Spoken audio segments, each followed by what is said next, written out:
La Diócesis de San Cristóbal le da la bienvenida al curso Relato de la Pasión de Cristo según San Juan, dirigido por Monseñor Mario Moronta, obispo de San Cristóbal en Venezuela. Una ayuda adecuada para la participación en los misterios de la Semana Mayor.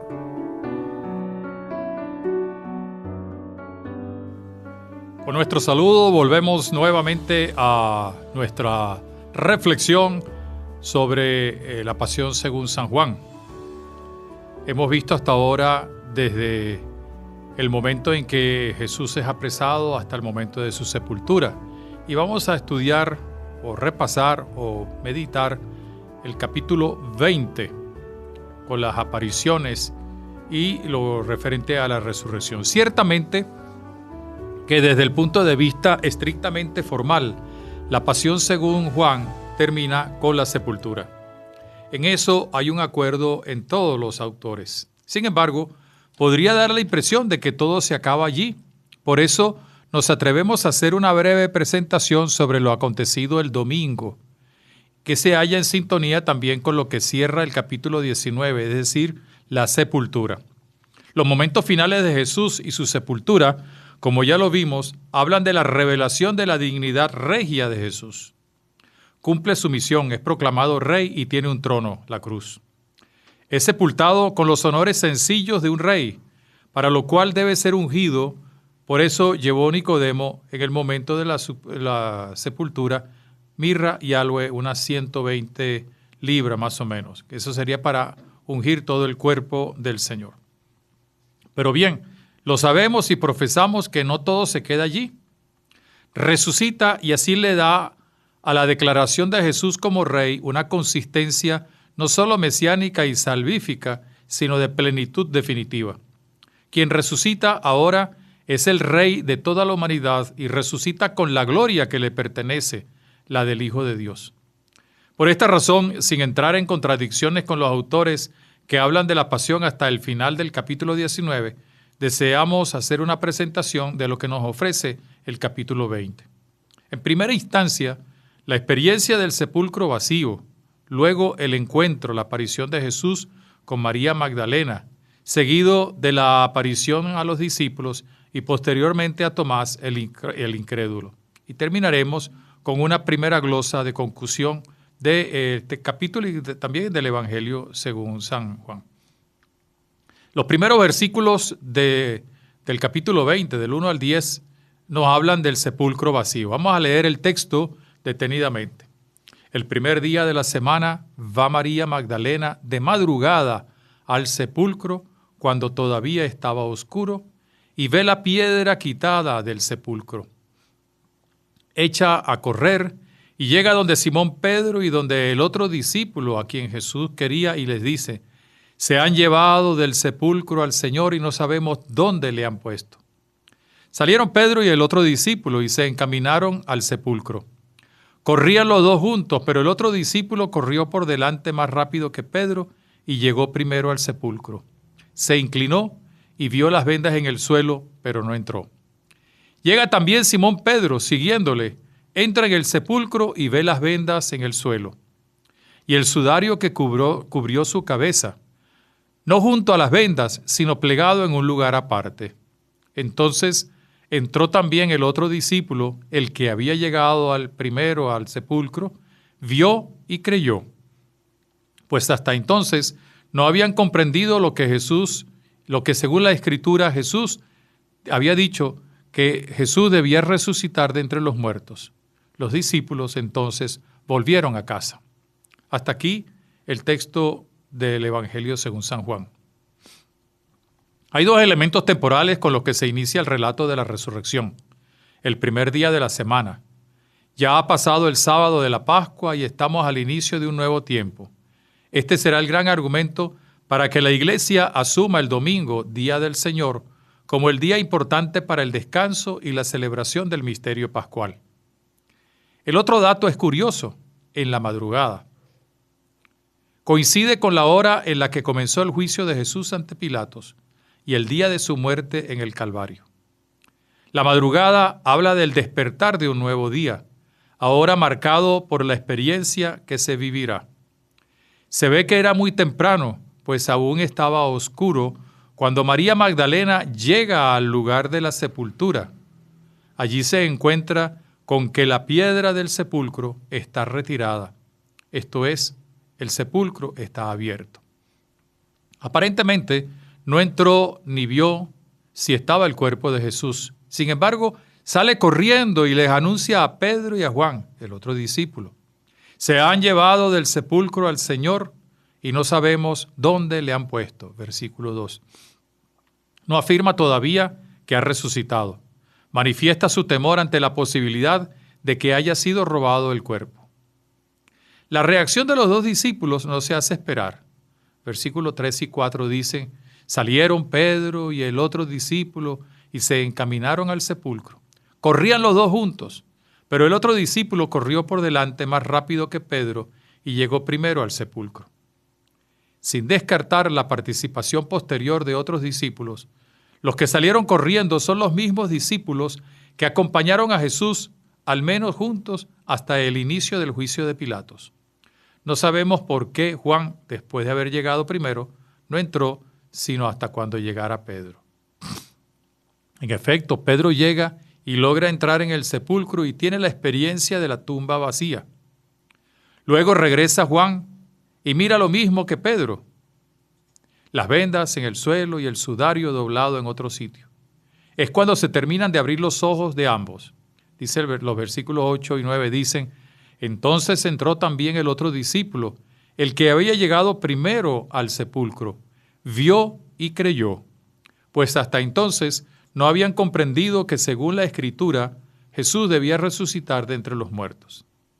Al igual que en el Calvario, Juan vio y creyó. Por lo que se dice, versículo 9, lo mismo experimenta Pedro, pues hasta entonces, dice el versículo, no habían comprendido que según la Escritura, Jesús debía resucitar de entre los muertos. En el fondo, al ver la tumba vacía, creyeron lo que la Escritura y el mismo Jesús les había enseñado, es decir, que había de resucitar. Como aconteció en la escena de María y Juan a los pies de la cruz, ambos discípulos representan a todos los demás hermanos y a los creyentes que podrán creer sin ver, como le dirá unos días después Jesús a Tomás. Sigue un segundo acto muy vinculado al anterior, que está en los versículos 11 al 18, que es la aparición a María Magdalena. Vamos a leer el texto de estos versículos, desde el 11 hasta el 18 del capítulo 20.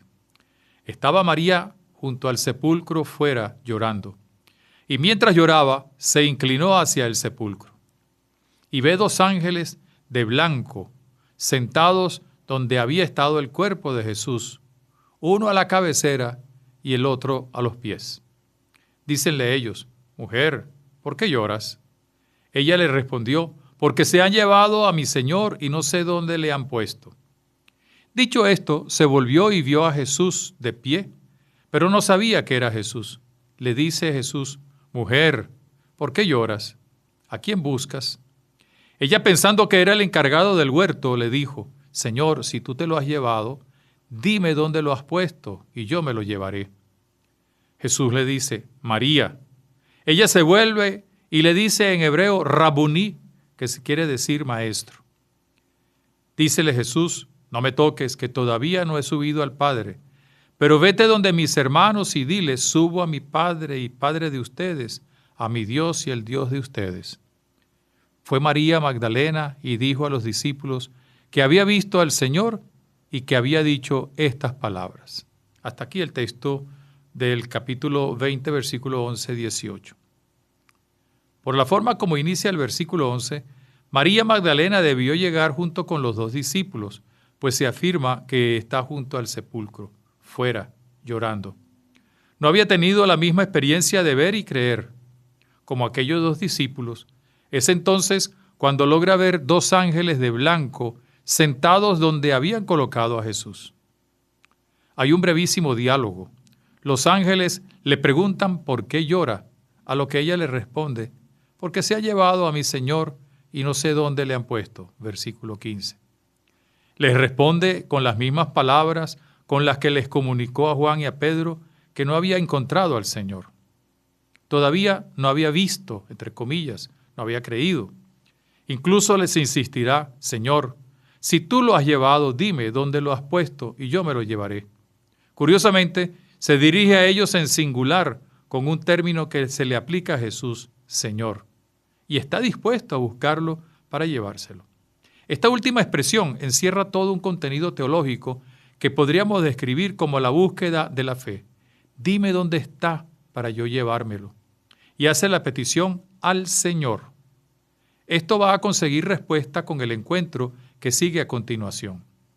Es como si se tratara de un anhelo para descubrir dónde está el Maestro, y el único que le puede responder es precisamente el Señor, como de hecho lo hará. La iniciativa ahora la toma el mismo Jesús al llamarla por su propio nombre, María. De inmediato se da cuenta de que es Él y le responde con un tratamiento muy familiar, que de seguro era común entre los mismos discípulos, en hebreo y arameo, Rabbuní, que debe traducirse más bien como maestro mío, y que implica un grado de familiaridad particular. Jesús le advierte que todavía no puede tocarlo, pues aún no ha subido al Padre. Añade el Maestro: vete donde mis hermanos y diles: subo a mi Padre y Padre de ustedes, a mi Dios y al Dios de ustedes. El versículo 17.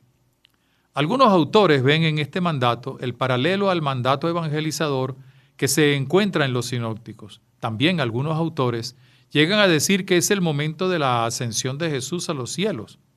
Es una opinión que se encontrará con un escollo textual: los diversos encuentros de Jesús con sus discípulos narrados posteriormente. María cumple la tarea que le presenta Jesús, como lo dice el versículo 18. Fue María Magdalena y le dijo a los discípulos que había visto al Señor y que había dicho estas palabras. Ya no les comunica solo el encuentro con el Señor, sino la experiencia de fe. Había visto al Señor, al mismo al cual le había preguntado dónde estaba su Maestro. Los versículos 19 y 23 componen el tercer acto de este capítulo 20. Vamos a leerlo, versículos 19 al 23. Al atardecer de aquel día, el primero de la semana, estando cerradas por miedo a los judíos las puertas del lugar donde se encontraban los discípulos, se presentó Jesús en medio de ellos y les dijo: la paz con ustedes. Dicho esto, les mostró las manos y el costado. Los discípulos se alegraron de ver al Señor. Jesús les dijo otra vez: la paz con ustedes. Como el Padre me envió, también yo los envío. Dicho esto, sopló sobre ellos y les dijo: reciban el Espíritu Santo. A quienes perdonen los pecados, les quedan perdonados. A quienes se los retengan, les quedan retenidos. Estos versículos hablan de la aparición a los discípulos. El concepto de aparición bíblicamente es muy preciso. Solo Dios es quien se aparece. Lo puede hacer de muchas maneras: en la nube, en el viento, por medio de los ángeles, con la encarnación de Jesús, que es la palabra hecha carne. Se trata de una realidad teológica y que tiene que ver solo con Dios. Este es un dato importante para comprobar la manifestación gloriosa, es decir, divina, del resucitado. Con su propio estilo, Juan recuerda el momento de la aparición a los demás discípulos. Preciso, al atardecer del primer día. Y tenían miedo de los judíos. Por eso estaban encerrados en el lugar, posiblemente la casa del mismo cenáculo. En los evangelios sinópticos se habló de que las autoridades judías pensaban que los discípulos podían robar el cuerpo de Jesús. Por eso estaban en la casa a puertas cerradas. El evangelista dice de manera directa que Jesús se presentó en medio de ellos. Versículo 20. Algunas personas dicen que Jesús con su cuerpo glorificado pues atravesaba paredes. No hay que exagerar. El cuerpo glorificado manifiesta la divinidad. Pero Jesús posiblemente se presentó, tocó la puerta, la abrieron y se admiraron. Jesús se presentó en medio de ellos. Les saludó con un saludo típico en Israel. la paz con ustedes. La paz, shalom, es una de las características del reino de Dios. Habla de comunión, de amor, de plenitud.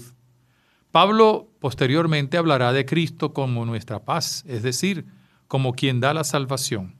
Jesús les está saludando con el saludo propio de los hebreos, pero con una nueva dimensión. Ahora es el tiempo de la salvación, es decir, es el tiempo de la paz. Lo repetirá nuevamente luego de mostrarle las manos y el costado. Así se prepara la escena del encuentro de Jesús con el incrédulo Tomás. La reacción de los discípulos ante Jesús tiene una connotación también de fe. Se alegraron de ver al Señor. Versículo 20. Vieron, luego creyeron, si seguimos la lógica juanea. La alegría habla de la seguridad y plenitud de esa fe. Ya no se necesitan los anuncios de otros, pues han visto, han creído de manera directa.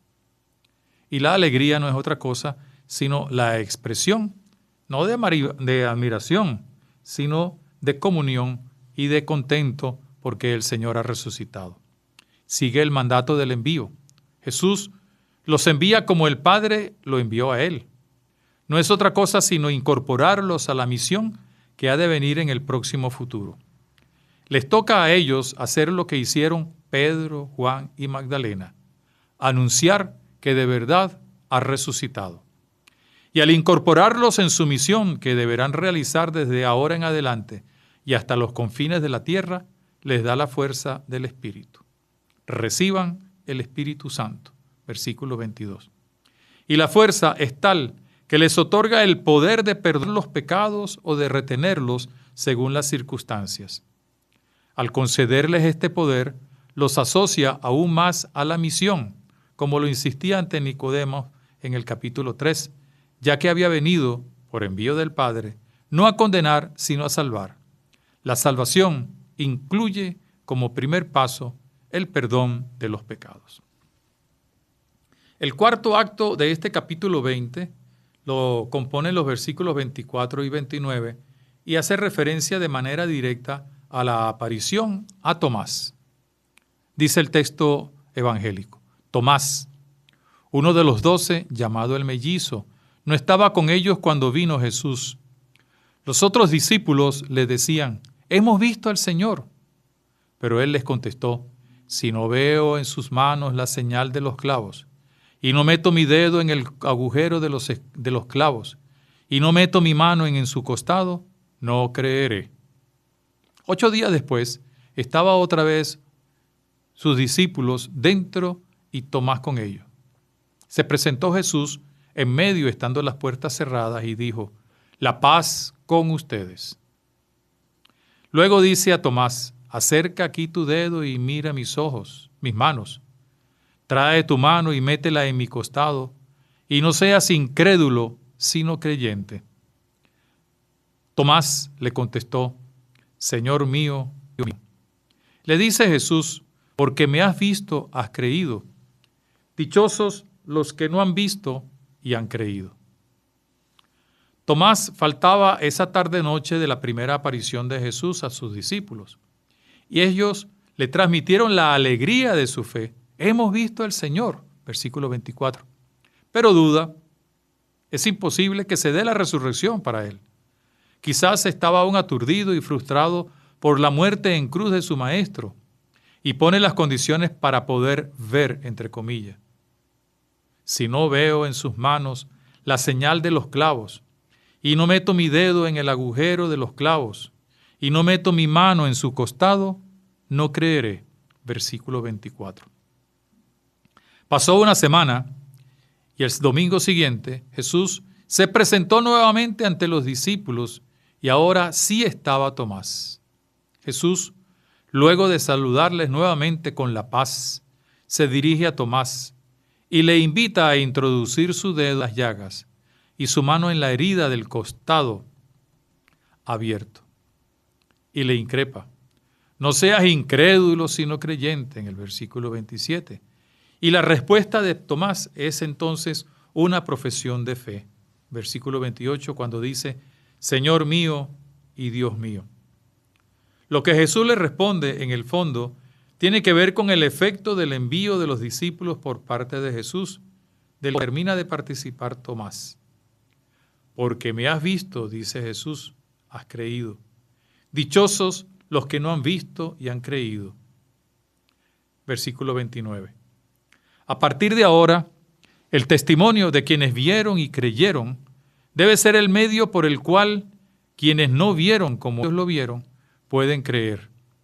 Es la fuerza del Espíritu recibido el que les ayudará a convertir ese testimonio en una forma de palabra de vida por parte de Jesús. Aquí en este momento, o en esta perícopa, encontramos algo también que aparece en el Evangelio de Lucas. Cuando María se encuentra con Isabel, ella le dice, yo tú que has creído.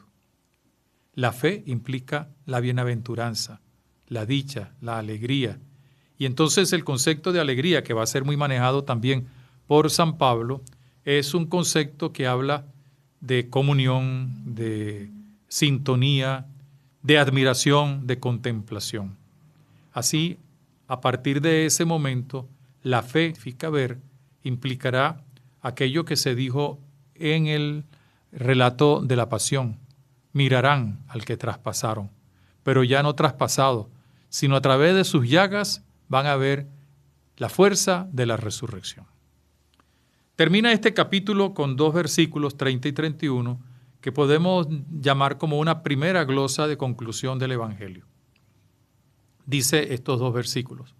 Jesús realizó en presencia de los discípulos otras muchas señales que no están escritas en este libro.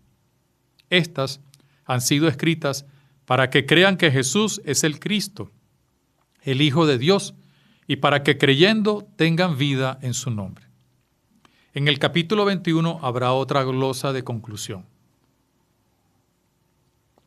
Aquí, en de estos 2 versículos, podemos comprobar 2 temas: la presencia de Jesús y las señales realizadas por él.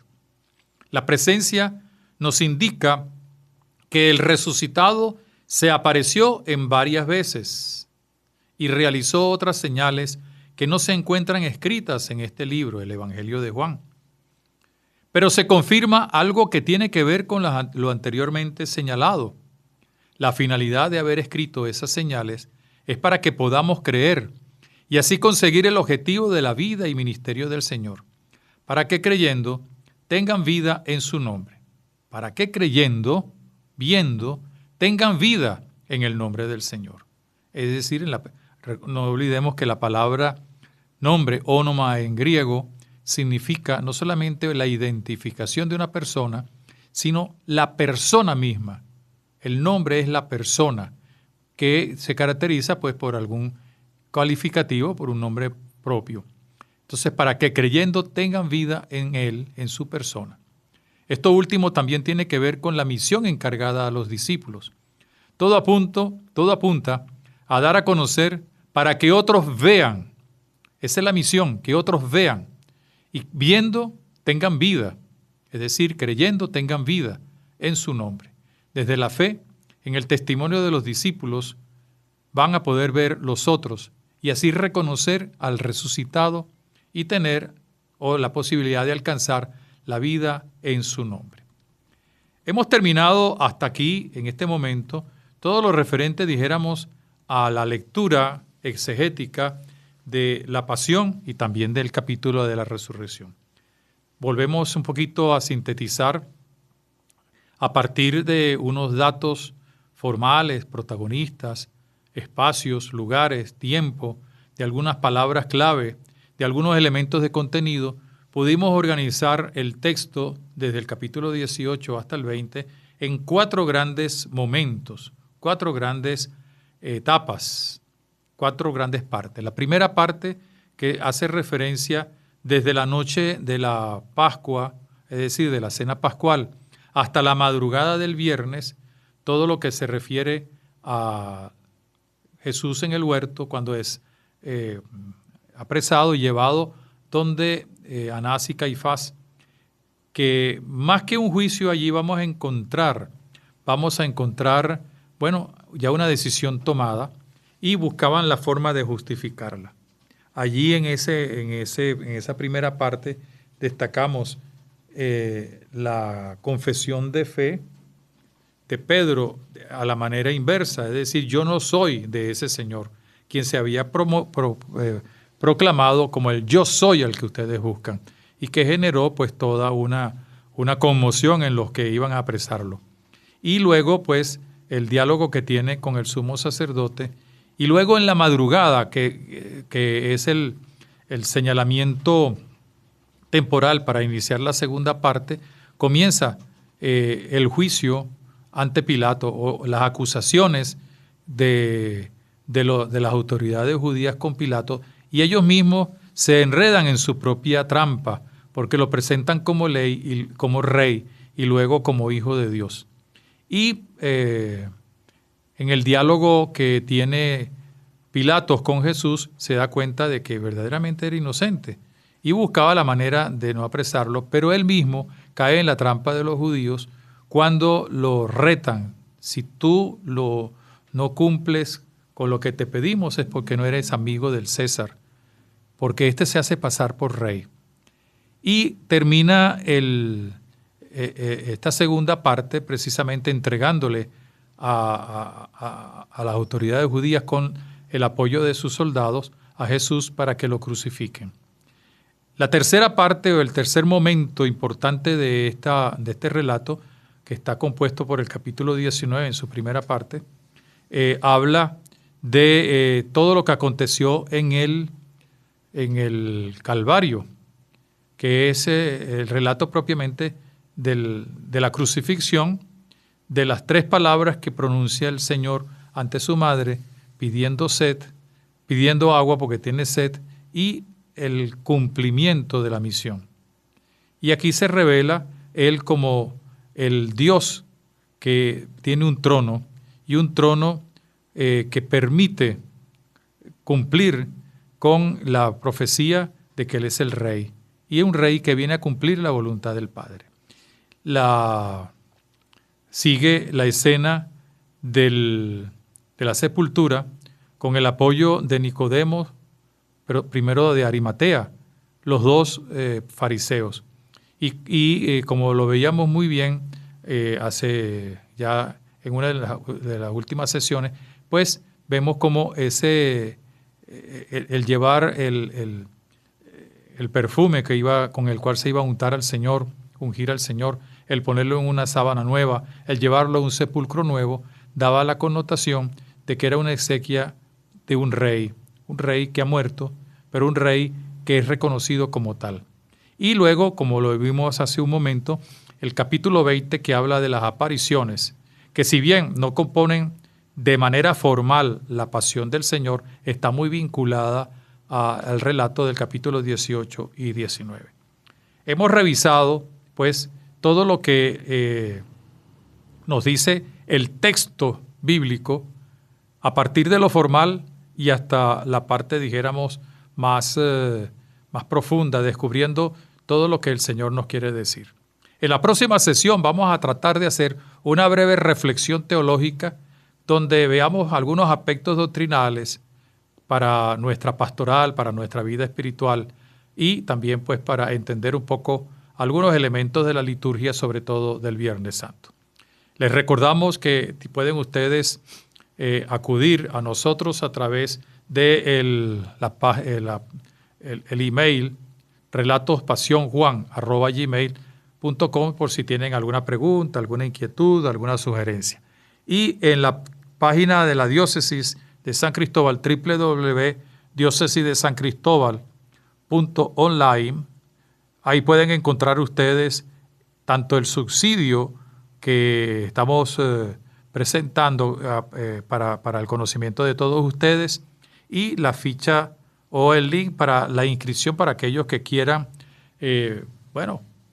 participar de una manera particular, accediendo también con la evaluación que vamos a poner a partir de la próxima sesión en la página web.